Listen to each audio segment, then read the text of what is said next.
Amén. Muchas gracias, Héctor. Antes de iniciar, les voy a invitar a que podamos inclinar el rostro para que podamos comunicarnos con nuestro Dios. Amado Padre que estás en los cielos, gracias, Señor, por la oportunidad que nos das en esta hora de poder estudiar tu palabra. Queremos pedirte, Señor, que tú nos puedas hablar de forma clara en esta ocasión y que nuestro corazón pueda estar abierto de par en par para aceptar tu verdad. Lo pedimos en el nombre de Jesús. Amén. El tema de esta hora lleva por título En las fronteras de Canaán. Y antes de iniciar la temática, me gustaría leer una cita que aparece en Primera de Corintios, el capítulo 10, versículos 1 al 11. El apóstol Pablo, hablando acerca de las experiencias del Israel de antaño en su peregrinaje de Egipto hacia la tierra prometida, escribió lo siguiente: porque no quiero, hermanos, que ignoréis que nuestros padres todos estuvieron bajo la nube y todos pasaron el mar, y todos en Moisés fueron bautizados en la nube y en el mar, y todos comieron el mismo alimento espiritual y todos bebieron la misma bebida espiritual, porque bebían de la roca espiritual que los seguía, y la roca era Cristo. Pero de los demás de ellos no se agradó Dios, por lo cual quedaron postrados en el desierto. Mas estas cosas sucedieron como ejemplo para nosotros, para que no codiciemos cosas malas como ellos codiciaron. Ni seáis idólatras como algunos de ellos, según está escrito: se sentó el pueblo a comer y a beber, y se levantó a jugar. Ni forniquemos como algunos de ellos fornicaron, y cayeron en un día 23,000. Ni tentemos al Señor, como también algunos de ellos le tentaron, y perecieron por las serpientes. Ni murmuréis como algunos de ellos murmuraron, y perecieron por el destructor. Y estas cosas les acontecieron como ejemplo, y están escritas para amonestarnos a nosotros, a quienes han alcanzado los fines de los siglos. En 1 Corintios, el capítulo 10, versículos 1 al 11, el apóstol Pablo hace una remembranza de algunas experiencias que Israel tuvo que pasar en su peregrinaje a la tierra prometida. La mayoría de estas experiencias, a excepción de las que están descritas en los primeros 4 versículos, tienen por común denominador la desobediencia, la falta de fe y la necedad. Estas actitudes se expresaron en pecados tales como la codicia, la glotonería, la idolatría, la fornicación y la murmuración. La palabra ejemplo que es utilizada en los versículos 6 y 11 del pasaje que acabamos de leer, en el original griego es tipo. Esto indica que las experiencias del Israel de antaño son una figura, una forma, un modelo o una ilustración para el pueblo de Dios hoy en la actualidad. El apóstol Pablo nos dice que la razón por la cual estas escenas fueron registradas es para que nosotros, quienes hemos alcanzado los fines de los siglos, las consideremos como una solemne advertencia y así podamos evitar las faltas que ellos cometieron. La mensajera del Señor, en relación a la función pedagógica de la historia del pueblo de Israel, escribió lo siguiente en Patriarcas y Profetas, en la página 265.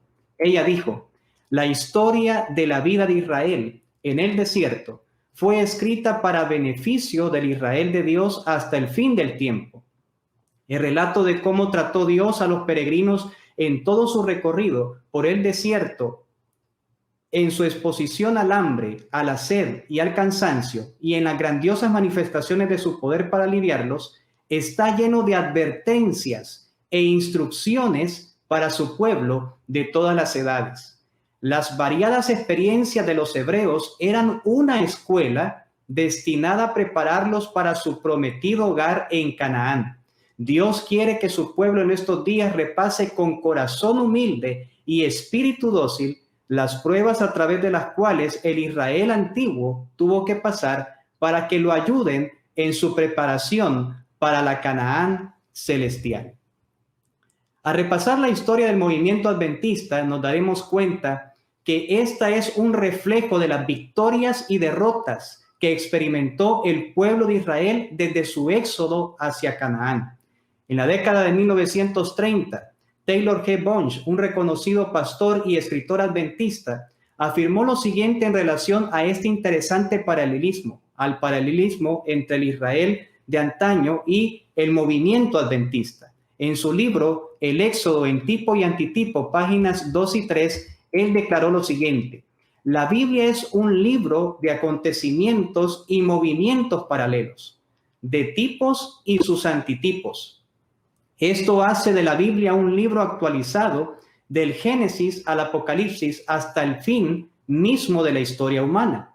Uno de los mayores paralelos se encuentra en lo que llamamos los movimientos del Éxodo y del advenimiento del Israel antiguo y moderno.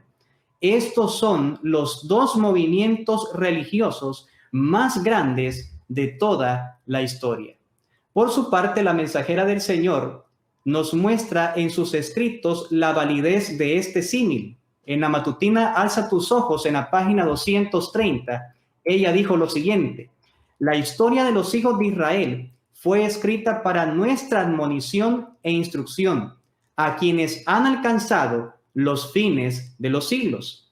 Estas lecciones fueron otorgadas a la iglesia en el desierto para que el pueblo de Dios las estudiara y les prestara atención a través de sus generaciones, para siempre. La experiencia del pueblo de Dios en aquel desolado paraje será la de su pueblo en estos tiempos. Podemos afirmar entonces con toda seguridad que las vivencias del Israel de antaño son un tipo de la historia del movimiento adventista en su largo peregrinaje sobre este mundo. Inmediatamente nos planteamos la siguiente interrogante: ¿qué paralelos existen entre la historia del Israel de antaño y la historia del movimiento adventista? A continuación vamos a estudiar algunos de ellos. Paralelo número 1. Ambos movimientos surgen después de una profecía de tiempo. El surgimiento de Israel como una nación libre fue al cabo de la profecía de los 400 años de esclavitud dada a Abraham. En Génesis capítulo 15, versículo 13 y 14, encontramos la siguiente declaración: entonces Jehová dijo a Abraham: ten por cierto que tu descendencia morará en tierra ajena y será esclava allí, y será oprimida 400 años. Mas también a la nación a la cual servirán juzgaré yo, y después de esto saldrán con gran riqueza. Según la cronología bíblica, este periodo de tiempo concluyó en el año 1491 a.C., probablemente durante el reinado del faraón Amenhotep II. En Éxodo capítulo 12, versículo 41, encontramos el cumplimiento de esa profecía. Noten lo que dice el texto: y pasados los 430 años, en el mismo día, todas las huestes de Jehová salieron de la tierra de Egipto. El surgimiento del movimiento adventista, por su parte, fue al cabo de la profecía de los 2300 años, la cual encontramos en Daniel capítulo 8, versículo 14. Y él dijo: hasta 2300 tardes y mañanas, luego el santuario será purificado. Al conectar la profecía de los 2300 años con las 70 semanas que aparecen en Daniel capítulo 9, versículo 24 al 27, notaremos que este periodo finalizó el 22 de octubre de 1844. Fue en esa fecha que el juicio investigador comenzó en las cortes celestiales. Y posterior al gran chasco, el movimiento milerita recibió luz en relación a la doctrina del santuario y lo que ocurrió realmente en esa fecha. Tanto el Israel de antaño como el Israel moderno surgieron después de un periodo profético. El Israel de antaño después de 400 años de esclavitud y el Israel moderno después de la profecía de los 2300 años que aparece registrada en Daniel capítulo 8, versículo 14.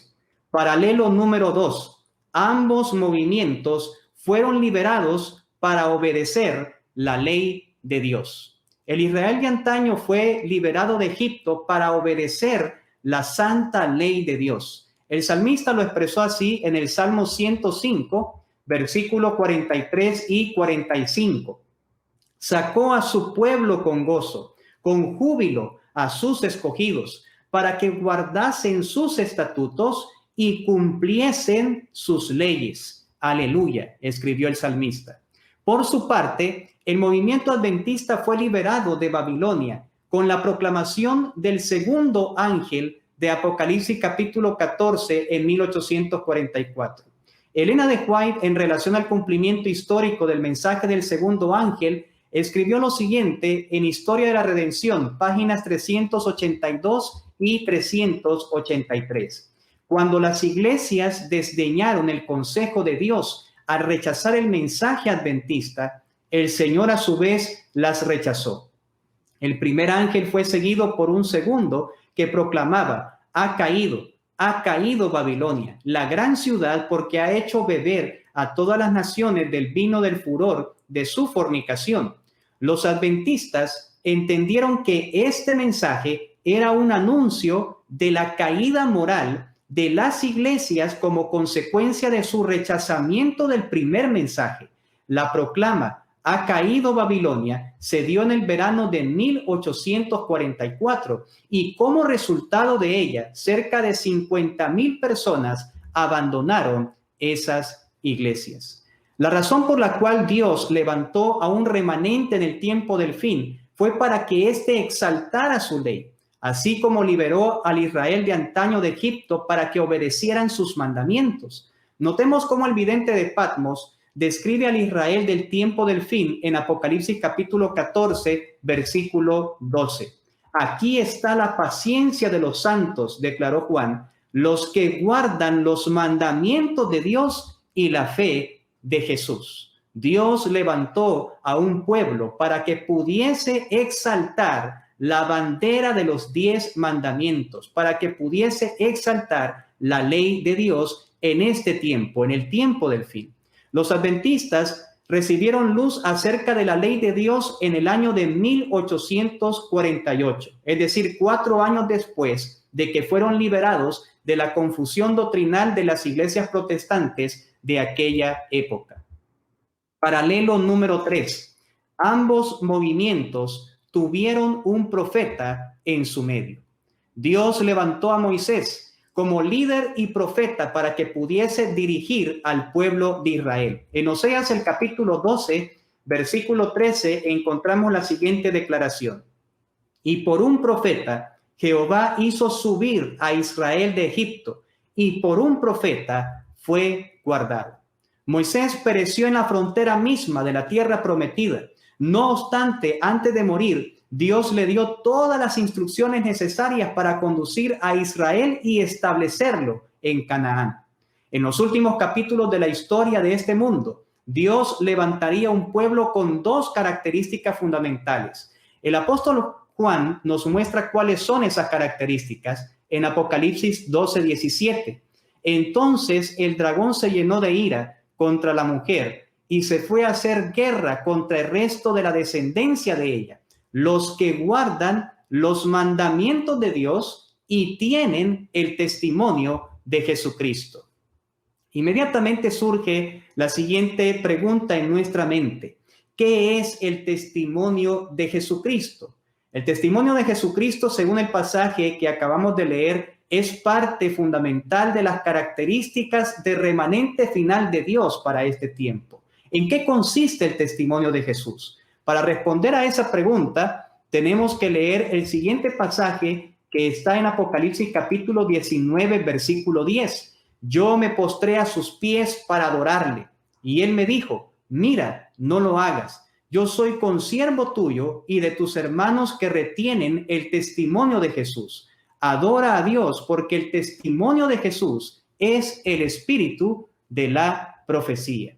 El pasaje nos muestra claramente que el testimonio de Jesús es el espíritu de la profecía, un don que es dado únicamente a las personas que son llamadas al ministerio profético. Esto significa que el remanente final de Dios tendría un profeta en su medio. Como adventistas del séptimo día, reconocemos que el ministerio de Elena de White, su ministerio profético, cumple con la segunda característica que aparece en Apocalipsis capítulo 12, versículo 17. La mensajera del movimiento adventista murió en los límites de la Canaán celestial tras haber contemplado en visión las glorias de la tierra prometida. Mediante ella el Señor dio toda la instrucción necesaria para llevar al pueblo adventista en su viaje hacia la Canaán celestial. Vamos al siguiente paralelo número 4. Recibieron leyes sobre la salud.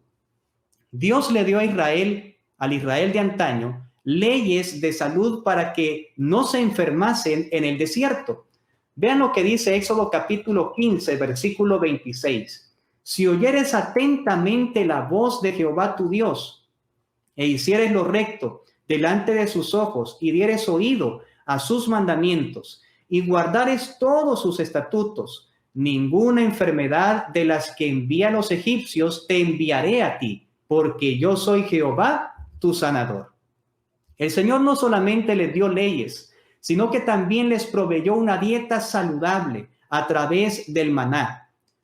Dios les dio en el maná un alimento que contenía todas las vitaminas, todos los nutrientes necesarios para que pudiesen mantenerse en excelentes condiciones de salud en el desierto. Pero el pueblo, dominado por un espíritu de rebelión, pidió carne para comer. Esto lo encontramos en Números, el capítulo 11, versículo 4. Y Dios concedió ese pedido aún en contra de su voluntad, enviando codornices para satisfacer su apetito pervertido. Las Escrituras nos dicen que aquellos que hicieron esa petición murieron, perdiendo así la oportunidad de entrar en la tierra prometida por su intemperancia. Noten lo que dice Números, el capítulo 11, versículo 33 y 34. Aún estaba la carne entre los dientes de ellos antes que fuese masticada, cuando la ira de Jehová se encendió en el pueblo, e hirió Jehová al pueblo con una plaga muy grande, y llamó el nombre de aquel lugar Kibrot Ataaba, por cuanto allí sepultaron al pueblo codicioso. El 6 de junio de 1863, apenas 15 días después de la conformación de la Asociación General de los Adventistas del Séptimo Día, Elena de White recibió luz en relación a la reforma pro salud. Ella escribió lo siguiente sobre dicha revelación. El Mensajes Selectos, tomo 3, página 318. Vi que ahora debemos tener especial cuidado de la salud que Dios nos ha dado, pues nuestra obra no está terminada todavía. Vi que debemos cultivar una disposición mental alegre, esperanzada y pacífica, pues nuestra salud depende de eso. Cuanto más perfecta sea nuestra salud, más perfecto será nuestro trabajo. Es posible que exista algún paralelo entre los israelitas que no pudieron entrar a Canaán por su intemperancia con los adventistas que rechazan el mensaje de la reforma pro salud. Personalmente creo que sí existe un paralelo. Notemos a continuación la siguiente declaración del espíritu de profecía que respalda ese paralelismo. Esta declaración aparece en Eventos de los Últimos Días, página 83. Hay quienes deberían despertar respecto al peligro del consumo de carne, que todavía consumen la carne de animales, arriesgando así la salud física, mental y espiritual. Muchos que ahora están solo medio convertidos sobre el asunto del consumo de la carne, saldrán del pueblo de Dios para no caminar con ellos. Nuestro destino pudiera ser el mismo que el de aquellos israelitas que codiciaron carne y despreciaron el maná si no aceptamos y practicamos los principios de salud que Dios estableció en el espíritu de profecía. Vamos ahora al paralelo número 5. Ambos movimientos experimentaron un chasco. El Israel de antaño experimentó un chasco en Mara. Las Escrituras describen esta penosa experiencia de la siguiente manera en Éxodo capítulo 15, versículos 22 al 25. E hizo Moisés que partiese Israel del Mar Rojo, y salieron al desierto de Sur, y anduvieron 3 días por el desierto sin hallar agua, y llegaron a Mara, y no pudieron beber las aguas de Mara, porque eran amargas. Por eso les pusieron el nombre de Mara, Entonces el pueblo murmuró contra Moisés y dijo: ¿qué hemos de beber? Y Moisés clamó a Jehová, y Jehová le mostró un árbol, y lo echó en las aguas, y las aguas se endulzaron. Ahí les dio estatutos y ordenanzas, y allí los probó. Al igual que el Israel de antaño, el movimiento adventista pasó por un chasco el 22 de octubre de 1844, tal y como lo había profetizado el libro de Apocalipsis. Tras haber proclamado que Cristo vendría a purificar la tierra como el cumplimiento de la profecía de Daniel 8:14, el movimiento milerita experimentó un amargo chasco. Vean lo que dice el apóstol Juan en Apocalipsis 10, 8 al 10. Vi descender del cielo a otro ángel fuerte, envuelto en una nube, con el arco iris sobre su cabeza, y su rostro era como el sol, y sus pies como columnas de fuego. Tenía en su mano un librito abierto. Ese librito representa las profecías del libro de Daniel, ese libro que había sido sellado. Y puso su pie derecho sobre el mar y el izquierdo sobre la tierra. La voz que oí del cielo habló otra vez conmigo y dijo: ve y toma el libro que está abierto en la mano del ángel, que está en pie sobre el mar y sobre la tierra. Y fui al ángel diciéndole que me diese el librito, y él me dijo: toma y cómelo, y te amargará el vientre, pero en tu boca será dulce como la miel. Entonces tomé el librito de la mano del ángel y lo comí, y era dulce en mi boca como la miel, pero cuando lo hube comido, amargó mi vientre. La predicación de las profecías que el movimiento milerita hacía con respecto al libro de Daniel fue una predicación dulce. Los resultados fueron dulces y maravillosos. Pero cuando esta profecía se cumplió y el evento que ellos esperaban no aconteció el 22 de octubre de 1844, entonces hubo amargura en las filas de ese movimiento. El Israel de antaño y el Israel moderno experimentaron un chasco. Paralelismo número 6. Ambos movimientos formaron una estructura organizacional. Ante la agotadora tarea que el caudillo de Israel tenía de resolver los problemas del pueblo, Jetro, su suegro, le expuso a Moisés la necesidad de formar una organización. Veamos el consejo que este hombre le dio a Moisés en Éxodo capítulo 18, versículo 21. Además, escoge tú de entre todo el pueblo varones de virtud, temerosos de Dios, varones de verdad, que aborrezcan la avaricia, y ponlos sobre el pueblo por jefes de millares, de centenas, de 50 y de 10. La Iglesia Adventista del Séptimo Día, por su parte, fue organizada en el año de 1863. Algunos hoy en día piensan que la estructura organizacional de la Iglesia no viene de Dios y que es una invención humana. Sin embargo, la mensajera del Señor escribió lo siguiente en el libro La Iglesia Remanente, páginas 33 y 34. Nadie alberga el pensamiento, escribió ella, de que podemos prescindir de la organización. La erección de esta estructura nos ha costado mucho estudio y muchas oraciones en demanda de sabiduría que sabemos que Dios ha contestado. Se la ha edificado bajo su dirección sobre la base de mucho sacrificio y conflicto. Ninguno de nuestros hermanos esté tan engañado como para intentar derribarla, porque se produciría una situación en la que ni siquiera soñamos. En el nombre del Señor os declaro que la organización debe permanecer fortalecida, establecida y asentada.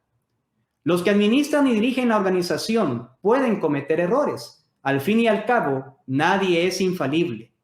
Pero estos desaciertos no deben de poner en tela de juicio la validez de la estructura organizacional de la iglesia que Dios levantó para este tiempo. Paralelismo número 7. Ambos movimientos estuvieron a punto de entrar a la tierra prometida. Según la cronología bíblica, los israelitas abandonaron Egipto el día 15 del primer mes en el año 1491 a.C. Acamparon en el mes tercero al pie del monte Sinaí, lugar donde recibieron la ley, edificaron el santuario e instituyeron los servicios ceremoniales, cuyo propósito era revelarles al Cordero de Dios y el plan de la redención. Durante casi 2 años habían acampado alrededor del monte de la ley, cuando les llegó de parte de Dios el siguiente mensaje que encontramos en Deuteronomio, capítulo 1, versículos 6 al 8. Habéis estado bastante tiempo en este monte. Volveos e id al monte del Amorreo, entrad y poseed la tierra que Jehová juró dar a vuestros padres. Comenzó entonces la marcha hacia Canaán, hacia la tierra que fluye leche y miel, y en 11 días habían llegado a Cades Barnea, la franja sur de la frontera con la tierra prometida. El plan de Dios era introducirlos directamente allí. Sin embargo, en Cades Barnea la fe del pueblo tambaleó. Fueron a Moisés y le propusieron que enviara espías a fin de que investigase si la tierra era buena y evaluaran si serían capaces de poseerla. Su petición evidenciaba que no creían a Dios, pero les fue concedida.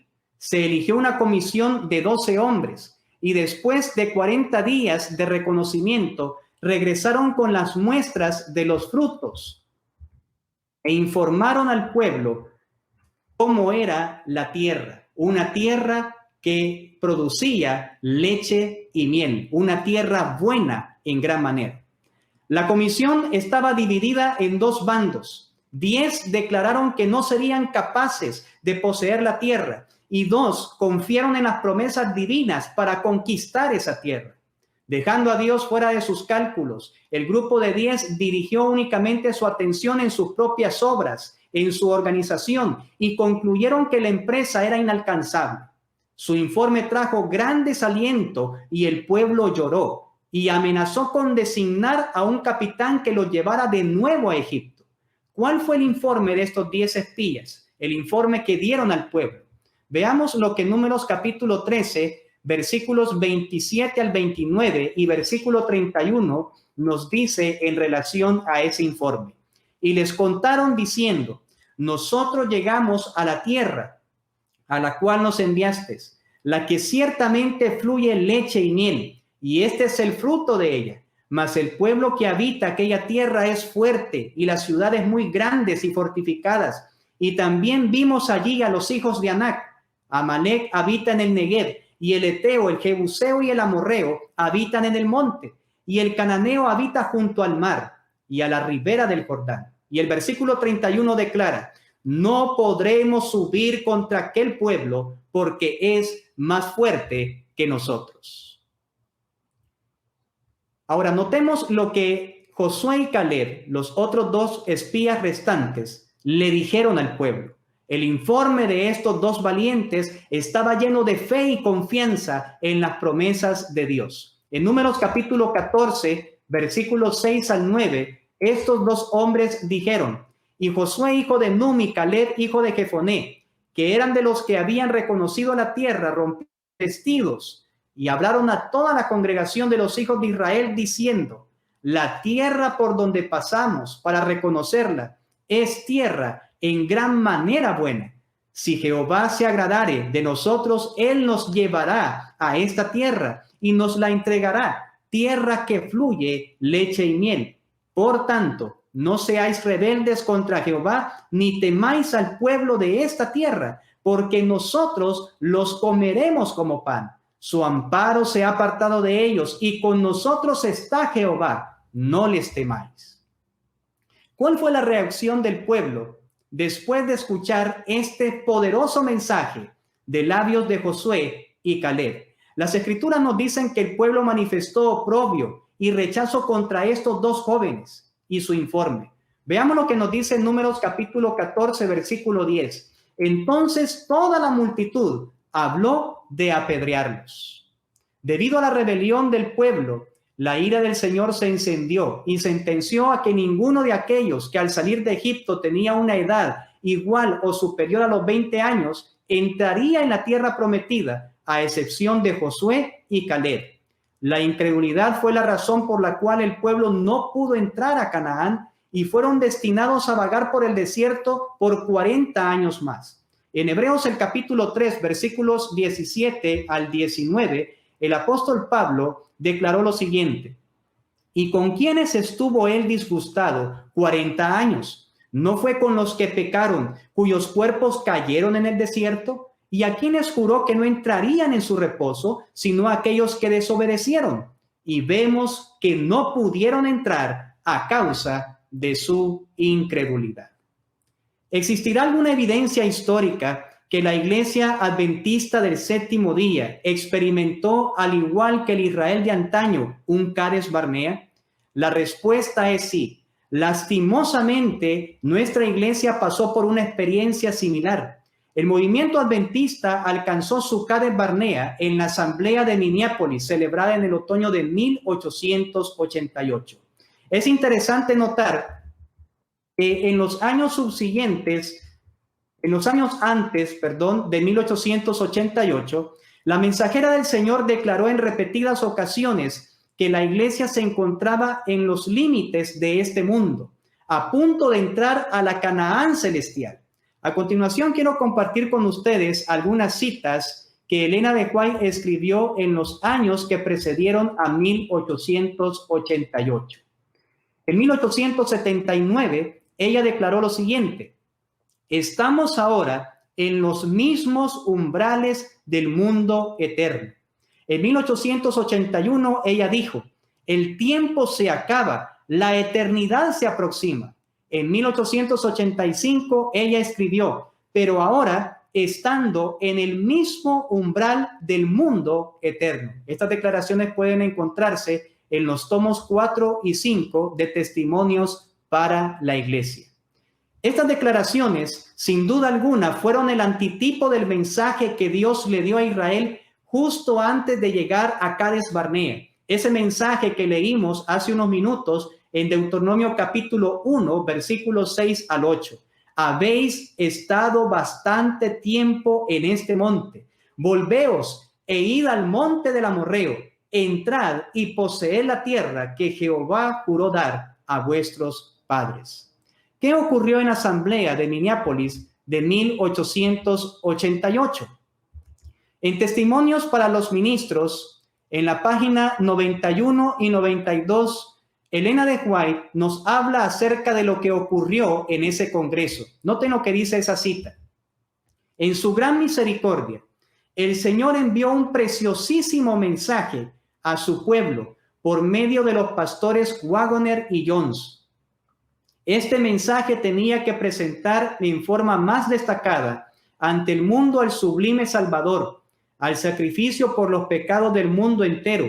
Presentaba la justificación por la fe en el garante. Invitaba a la gente a recibir la justicia de Cristo que se manifestaba en la obediencia a todos los mandamientos de Dios. Muchos habían perdido de vista a Jesús. Necesitaban dirigir sus ojos a su divina persona, a sus méritos, a su amor inalterable por la familia humana.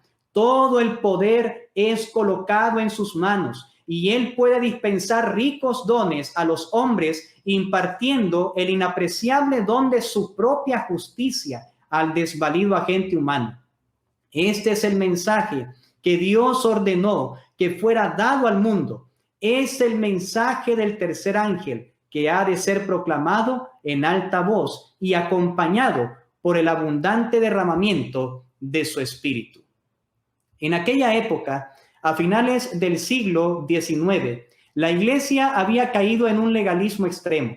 El enfoque hacia la ley de Dios era tan marcado que ya no se hablaba sobre la justicia de Cristo y sus encantos incomparables. Y fue en medio de esa situación que Dios levantó a dos hombres para que pudiesen presentar al sublime Salvador, al sacrificio por los pecados del mundo entero. Estos dos hombres fueron los pastores Waggoner y Jones. Ahora, quisiera preguntar en esta ocasión, ¿fue rechazado ese mensaje? Saben que esta pregunta es bastante controversial hoy en día. De hecho, algunos historiadores revisionistas como George Knight afirman que Jones y Waggoner no experimentaron rechazo en su mensaje. Noten lo que él escribió. Jones y Wagoner fueron cualquier cosa menos rechazado por parte de la administración subsiguiente a 1888. No existe cosa como un rechazo corporativo o denominacional, lo que convierte la teoría del rechazo en la mayor falacia. Sin embargo, yo creo firmemente que la respuesta a este dilema del rechazo se encuentra en el siguiente testimonio que la mensajera de Dios escribió, el cual aparece en Mensajes Selectos, tomo 1, página 276. Preguntémosle a ella, a Elena de White, quien estuvo presente en ese congreso, si el mensaje presentado por Jones y Wagoner fue rechazado o no. La falta de voluntad para renunciar a opiniones preconcebidas y aceptar esta verdad fue la principal base de la oposición manifestada en Minneapolis contra el mensaje del Señor expuesto por los hermanos E.J. Wagoner y A.T. Jones. Suscitando esa oposición, Satanás tuvo éxito en impedir que fluyera hacia nuestros hermanos en gran medida el poder especial del Espíritu Santo que Dios anhelaba impartirles. El enemigo les impidió que obtuvieran esa eficiencia que pudiera haber sido suya para llevar la verdad al mundo, tal como los apóstoles la proclamaron después del día de Pentecostés. Fue resistida la luz que ha de alumbrar a toda la tierra con su gloria, y en gran medida ha sido mantenida lejos del mundo por el proceder de nuestros propios hermanos. Esta cita nos muestra claramente que el mensaje fue rechazado por casi toda la dirigencia de la iglesia en el Congreso de Minneapolis. Examinemos a continuación otras citas que confirman que el mensaje de 1888 fue rechazado allí en Minneapolis. Elena de White escribió lo siguiente en Materiales de 1888 de Elena de White, página 911. Al rechazar el mensaje dado en Minneapolis, los hombres cometieron pecado. Han cometido un pecado mucho mayor, reteniendo durante años el mismo odio contra los mensajeros de Dios. Al rechazar la verdad que el Espíritu Santo urgió a su pueblo, al tomar a la ligera el mensaje dado, están tomando a la ligera la palabra de Dios. Notemos a continuación esta otra cita que está en el Conflicto de los Siglos, página 451, que también nos habla acerca del rechazo de ese mensaje. Si todos los que habían trabajado unidos en la obra de 1844 hubiesen recibido el mensaje del tercer ángel y lo hubiesen proclamado en el poder del Espíritu Santo, el Señor habría actuado poderosamente por los esfuerzos de ellos. Raudales de luz habrían sido derramados sobre el mundo. Años haría que los habitantes de la tierra habrían sido avisados. La obra final se habría consumado y Cristo habría venido para redimir a su pueblo.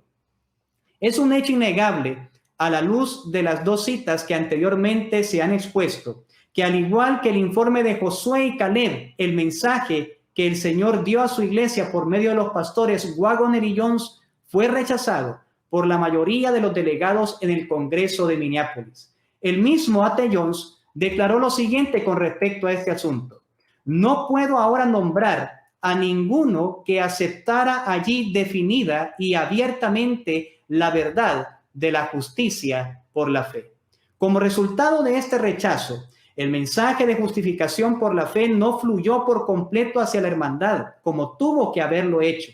Esto tiene su paralelo con el rechazo del informe de Josué y Caleb. Los primeros en rechazarlo fueron los 10 espías. Posteriormente, ese rechazo se esparció en buena parte del pueblo. Pero en Minneapolis no solamente se rechazó el mensaje de la justicia de Cristo, sino que también los aguaceros de la lluvia tardía fueron retenidos y por ende la obra del fuerte pregón. ¿Existe alguna evidencia en los escritos de Elena de White sobre la relación entre el mensaje de la justificación por la fe enseñado por Waggoner y Jones, y la lluvia tardía? La respuesta a ese interrogante la encontramos en la siguiente cita, que fue escrita en el año de 1892. Esta cita aparece en Mensajes Selectos, tomo 1, página 425. El tiempo de prueba está precisamente delante de nosotros, pues el fuerte pregón del tercer ángel ya ha comenzado en la revelación de la justicia de Cristo, el Redentor que perdona los pecados. Este es el comienzo de la luz del ángel cuya gloria llenará toda la tierra. ¿Qué hubiese pasado si el mensaje no hubiera sido rechazado? Si el mensaje de 1888 no hubiese sido rechazado, el mundo hubiese sido advertido en 2 años y Jesús hubiese venido. Nótese lo que Elena de White escribió en el boletín de la Conferencia General de 1892. Si el pueblo de Dios se hubiese ido a trabajar enseguida después de la reunión de Minneapolis en 1888, el mundo podría haber sido advertido en 2 años y el Señor hubiese venido. ¿Qué sucedió con los mensajeros de 1888? ¿Qué aconteció con Waggoner y con Jones? La historia registra que a fines de la década de 1890, E.J. Waggoner desarrolló conceptos panteístas y los incorporó en su teología, mientras que A.T. Jones sucumbió a las ideas del movimiento de la carne santificada. Sin duda, este fue un triste final para los mensajeros que Dios eligió para levantar el estandarte de la justicia de Cristo en esa época. A raíz de esta situación, algunos han llegado a la conclusión errada de que la apostasía de Waggoner y Jones es una razón de peso para invalidar el mensaje que ellos dieron en 1888. La pregunta es, ¿será válido este argumento? Veamos la siguiente cita que Elena de White escribió en la carta O19 de 1892. Si los mensajeros, tras haber permanecido valientemente por la verdad durante un tiempo, cayeran bajo la tentación y deshonraran a aquel que les había encomendado su obra, ¿probaría eso que el mensaje no era verdadero? No. El pecado por parte de los mensajeros de Dios haría alegrar a Satanás y triunfarían quienes rechazaron el mensaje y mensajeros. Pero eso en ningún modo exculparía a los responsables del rechazo del mensaje de Dios. Para la mensajera del Señor, la caída de Waggoner y Jones no es sinónimo de que el mensaje era falso. Debemos tener en cuenta que la calidad de la verdad no está en función de los defectos de los medios que Dios utiliza para comunicar esa verdad. La verdad sigue siendo verdad, independientemente cuál sea el destino final de los instrumentos que Dios utilice para poder comunicarla. Paralelo número 8. Ambos movimientos lidiaron con movimientos subversivos. El Israel de antaño fue afectado por la rebelión de Coré, Datán y Abirán en contra del liderazgo de Moisés. Esto lo podemos leer en Números capítulo 16. Por su parte, el Israel moderno experimentó los ataques del pastor Cartwright en 1887, de Albion Ballinger en el año de 1900 y del doctor John Harvey Kellogg en 1903. Estos hombres hicieron una fuerte crítica contra el ministerio profético de Elena de White y también cuestionaron doctrinas y creencias fundamentales del movimiento adventista. Estos movimientos, los movimientos subversivos, siempre han estado presentes a lo largo de la historia del adventismo y son una realidad con la que tendremos que lidiar hasta que finalice el zarandeo. En pantalla aparecen los nombres que yo mencionaba: el pastor Cartwright, el pastor Albion Ballinger y el doctor Kellogg. Paralelo número 9. Ambos movimientos experimentaron un zarandeo. 40 años después del triste incidente en Cades Barnea, el pueblo de Israel se encuentra a orillas del Jordán, en el valle Sittim, en las fronteras de la tierra prometida. Israel nuevamente tiene la oportunidad de entrar a la tierra donde fluye leche y miel, a la tierra que Dios le prometió a sus padres darle por heredad. Sin embargo, el relato bíblico nos dice que fue allí donde el pueblo experimentó un terrible zarandeo a raíz de una de las apostasías más vergonzosas en su historia. Un espíritu de mundanalidad y licencia se extendió a lo largo del campamento y como resultado un buen número de dirigentes cayeron presas de la seducción de mujeres madianitas. Esto se encuentra registrado en Números capítulo 25. Al igual que el Israel de antaño, la iglesia adventista será zarandeada en gran manera justo antes del cierre del tiempo de la gracia. La inspiración declara lo siguiente con respecto a esta experiencia en Joya de los Testimonios, tomo 1, página 480. El zarandeo de Dios avienta multitudes como hojas secas. La prosperidad contribuye a que ingresen en la iglesia multitudes que meramente profesan la religión. La adversidad las elimina de la iglesia. El espíritu de esta clase de personas no es firme en Dios. Se separan de nosotros porque no son de los nuestros, porque cuando la tribulación o la persecución surgen por causa de la palabra, muchos se escandalizan. Algunos piensan que la iglesia del Señor será barrida y aniquilada por completo en el zarandeo, pero los testimonios nos muestran todo lo contrario. Vean la siguiente cita que está en Mensajes Selectos, tomo 2, página 436. Luego puede parecer, que la iglesia está por caer, pero no caerá. Ella permanece en pie mientras los pecadores que hay en Sión son tamizados, mientras la paja es separada del trigo precioso. Es una prueba terrible y sin embargo tiene que ocurrir. No cabe duda alguna que Dios sostendrá a su iglesia hasta el final, dándole la victoria sobre cualquier dificultad. Paralelo número 10. Ambos movimientos entraron a la tierra prometida. Después de vagar por largo tiempo en el desierto, el Israel de antaño finalmente logró entrar a la tierra prometida. De igual forma, el movimiento adventista entrará a la Canaán celestial a disfrutar de la cena de las bodas del Cordero. Vean lo que dice Apocalipsis 19:9. Y el ángel me dijo, escribe, bienaventurados los que son llamados a la cena de la boda del Cordero. Y me dijo, estas palabras son verdaderas de Dios. Después de su largo peregrinaje sobre este mundo de pecado, la iglesia triunfará y logrará entrar a la tierra que Dios le ha prometido, a la Canaán celestial. Esa traslación solamente será posible si aceptamos el mensaje que fue rechazado en nuestro Cades Barnea. ¿Te has preguntado alguna vez por qué aún no hemos llegado a nuestro destino final? Quiero leer un par de citas que el espíritu de profecía nos muestra en relación a este asunto. El conflicto de los siglos, página 451, nos dice, no era la voluntad de Dios que Israel peregrinase durante 40 años en el desierto. Lo que él quería era conducirlo a la tierra de Canaán y establecerlo allí como pueblo santo y feliz, pero no pudieron entrar a causa de su incredulidad. Perecieron en el desierto a causa de su apostasía y otros fueron suscitados para entrar en la tierra prometida. Asimismo, no era la voluntad de Dios que la venida de Cristo se dilatara tanto y que su pueblo permaneciese por tantos años en este mundo de pecado e infortunio.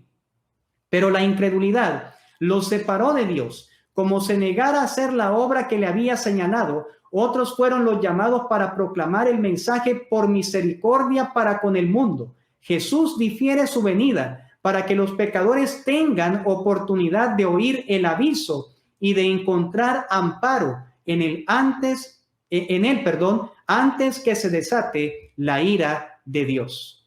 En Mensajes Selectos, tomo 1, página 78, ella escribió lo siguiente: durante 40 años, la incredulidad, la murmuración y la rebelión impidieron la entrada del antiguo Israel en la tierra de Canaán. Los mismos pecados han demorado la entrada del moderno Israel en la Canaán celestial. En ninguno de los dos casos faltaron las promesas de Dios. La incredulidad, la mundanalidad, la falta de consagración y las contiendas entre el profeso pueblo de Dios nos han mantenido en este mundo de pecado y tristeza tantos años. El Señor ha retrasado su venida, porque su pueblo aún no se encuentra listo para entrar a la Canaán celestial. El espíritu de profecía es categórico al decir que ha habido una demora y que nosotros somos responsables de esa demora en la medida que es nuestro privilegio adelantarla. Pero no es el esposo quien tarda en venir, sino la esposa quien tarda en su preparación. Aceptemos nuestra responsabilidad con humildad y sin ofrecer pretextos. ¿Cuánto tiempo más tendrá que esperar el Señor? ¿Seremos la generación que por la gracia de Dios reflejará la plenitud del carácter de Cristo en sus vidas? ¿O seremos una generación más dominada por la incredulidad, la rebelión y la desobediencia? ¿Aceptaremos y viviremos el mensaje de la justicia de Cristo tal y como fue presentado en Minneapolis, ese mensaje que inició el derramamiento de la lluvia tardía en años subsiguientes? Han pasado 132 años desde 1888. 132 años de retraso, 132 años de espera, 132 años vagando por este escabroso camino. Es tiempo que despertemos de nuestro letargo espiritual y dejemos a un lado la tibieza y los compromisos sutiles, de tal manera que Cristo nos pueda revestir con su preciosa justicia. Es tiempo que hagamos nuestras las siguientes palabras con las que termina el libro de Apocalipsis. El que da testimonio de estas cosas dice: ciertamente vengo en breve. Amén. Sí, ven, Señor Jesús. Que el Señor nos pueda bendecir en esta ocasión y nos ayude a prepararnos para su segunda venida, a anhelar ese glorioso acontecimiento y aceptar su justicia.